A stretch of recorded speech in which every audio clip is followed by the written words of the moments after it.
going to talk a little bit now about disinfecting your pruning shears. They love alcohol. Well, they don't love it, but it loves them. So here are the pruning shears. Nice, handy. I use those. Now I'm using them all the time. So just pick up some at most department stores, not department stores, I'm so stupid. Pick it up at grocery stores, drug stores, isopropyl 70% alcohol. That's what I use. And I got this nifty spray bottle. I wrote iso-alco on it so I don't confuse it for something else. That would be really bad. And all I'm going to do is give it, let's turn it on. Safety. We are all about safety here, you know, at Bill's Golden Garden. So spray that.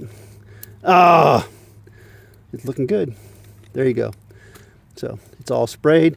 Now we got that going on. Now we're going to prune some suckers out of this thing. I'm going to prune the sucker and the lower branch right there. Pruned off. I'm going to get that lower leaf there, that leaf down there, and this leaf, this branch back here that's pretty close to the ground. I'm going to prune out this sucker here.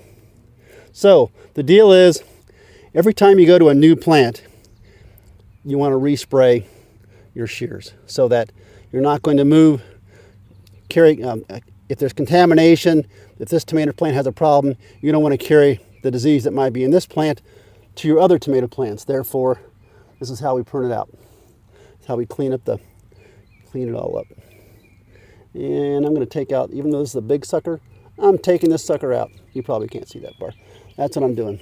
Okay, and that's all about disinfecting. You want to be sure you disinfect your pruning shears with the alcohol, isopropyl alcohol, not regular alcohol, in between each one of your tomato plants, or any other plant for that matter. And that's what it's all about.